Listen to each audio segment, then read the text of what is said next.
everybody. Thank you for being here. This is the Finance and Neighborhood Committee for April 10th, 2019. It is somewhat after 2 p.m.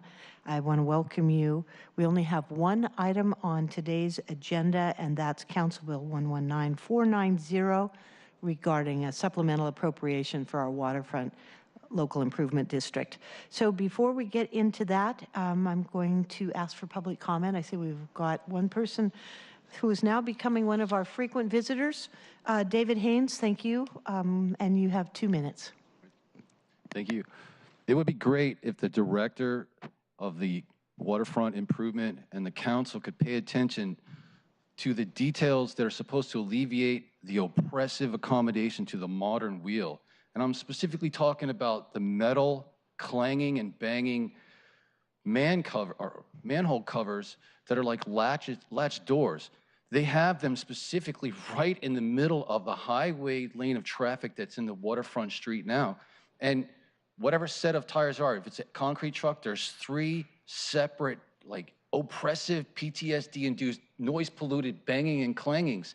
And they have to do something about improving the waterfront district by not allowing any more of these latched manhole covers in the middle of the road. I mean, it's like there was a family this morning when I'm riding the bike, right? And their kids got startled because the cars are just hitting this metal latch repeatedly. David, what's the address, more or less? What's the street crossings? That's the Marriott and the pier. Right so north of the Marriott? South, kind of like where the blue bike paths are.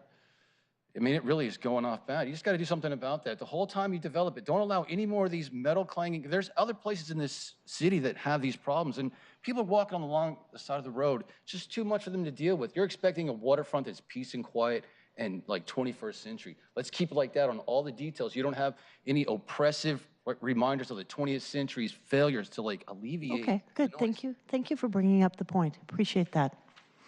Okay, anybody else want to speak? Okay, seeing none, then let's move on to our first item. Allison, if you'd be so kind as to read that in. Thank you, Brian. And we got the team. Okay. We got Marshall, we got Dory. Item number 1, Council Bill 119490, an ordinance relating to the Central Waterfront Improvement Program authorizing the Director of the Office of the Waterfront and Civic Projects to execute an agreement with the Washington State Ferries for the constructions of facilities to support electrification of ferry vessels at Coleman Ferry Terminal. Well done. Thank you. Marshall, do you want to start with introductions? Yes. Marshall Foster, Director of the City's Office of Waterfront and Civic Projects. Dory Costa, Finance Manager of the Office of the Waterfront. Caleb Wagonar, City Budget Office. Eric Sund, Council Central Staff, here for Eric McConaughey. Ben Noble, City Budget Director. Great. And welcome, all of you. Do you want to kick it off, Marshall, or is Dory doing that? I'm going to let Dory kick it off. Okay, very good. Okay. Thanks. So thank you, Council Member. Let's see if I can get this to go. So this legislation revises the 2019 adopted budget and the 2019 to 2024 CIP for the waterfront program. The revisions include changes to the cash flow for the waterfront program that are related to the LID formation ordinance that Council passed in January of 2019. It also makes some other changes to the budget that came up after the budget was submitted to Council last year.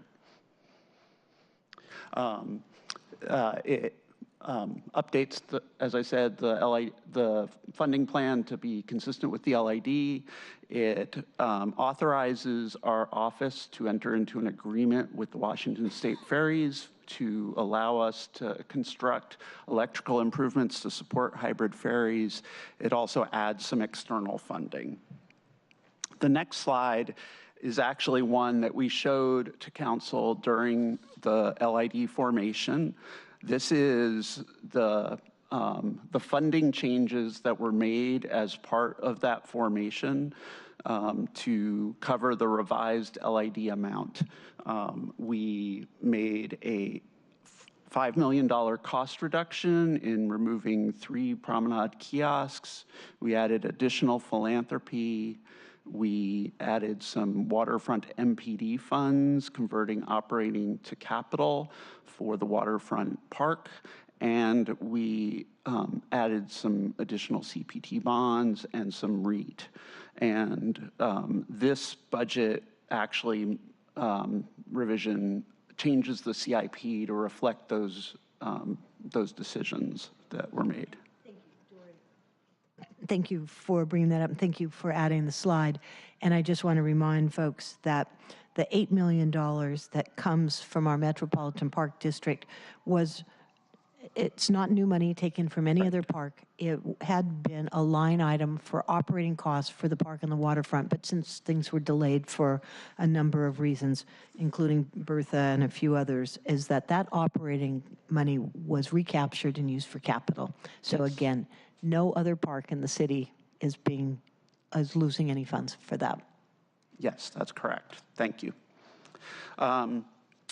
The next one, so the additional budget changes beyond the LID budget changes we are adding $2 million to the Alaskan Way and pedestrian connections pie in this pie chart. We're adding $2 million from WashDOT to reimburse us for design costs. So that's new money from WashDOT. We're also adding $10 million from the Washington State Convention Center for public benefits for their street vacation that council approved last year. They've already given us the first check. This legislation authorizes us to accept the funds and to be able to spend the money. Great, and I just once again want to underscore that this money is going to the Pike Pine Corridor. Right. Yes. This is east of Pike Place Market. This is not waterfront money, but it does help us with the connection. Yes. So that increases our total project cost to $724 million for the entire waterfront program. We also will, moving to the next slide, will also allow us to accept funds from Washington State Ferry to build the electrical service to Coleman Dock.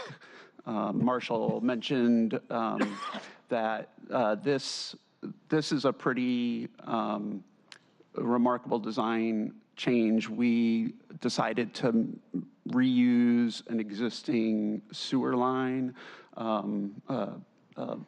to allow us to run the electrical cable without impacting the ballast island fill that has some tribal and Native American significance. Great, and thank you for that. And also, I just want to acknowledge to all the people who are living and working in and around the waterfront that it's not going to be dug up again. Yes.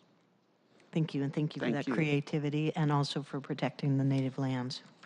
I'll just mention one additional thought on this, and it is a very exciting first step that's taking place here with, we've had a longstanding partnership with the state and with Washington State Ferries, where they are moving to essentially hybrid vehicles over time, which will reduce their carbon footprint in the region. The diesel ferries are a significant source of carbon emissions, and this was a late addition to the program. It was not originally scoped, and our space for conduits for all former utilities on the waterfront is very limited.